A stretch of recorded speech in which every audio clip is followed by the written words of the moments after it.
Telangana IT municipal వ్యవహారాల శాఖ మంత్రి కేటీఆర్ ఇంటర్నేషనల్ డ్రైవింగ్ లైసెన్స్ తీసుకున్నారు. ఉదయం హైదరాబాద్లోని ఖైరతాబాద్ ఆర్టీఏ కార్యాలయానికి వెళ్లిన కేటీఆర్ డ్రైవింగ్ లైసెన్స్ పొందారు. రవాణా శాఖ అధికారులు మంత్రికి స్వాగతం పలికారు.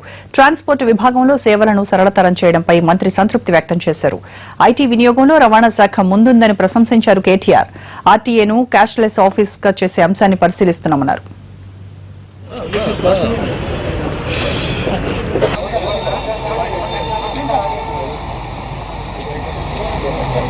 జూమ్ చేస్తున్నాం.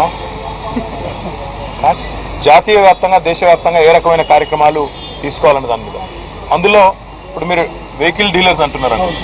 వెహికల్ డీలర్స్ సంబంధించి మీరు ఏదైతే చెప్తా ఉన్నారో దాని విషయంలో ఇతర రాష్ట్రాల్లో ఏమైనా జరిగి ఉంటే తప్పులు కానీ ఇంకోటి కానీ పొరపాట్లు కానీ వాటిని సరిదిద్దుకునే అవకాశం మనకు ఉంది.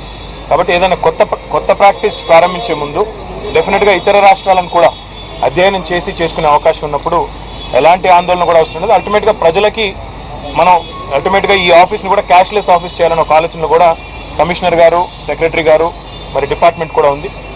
ఇవన్నీ కూడా కావాలి అంటే ఉద్యోగుల సహకారం, ప్రజల సౌకర్యార్థం చేస్తున్న ఈ కార్యక్రమాలు అమలు కావాలి, చాలా పటిష్టంగా అమలు కావాలంటే ఉద్యోగుల సహకారం అవసరం, సంపూర్ణ సహకారం అవసరం.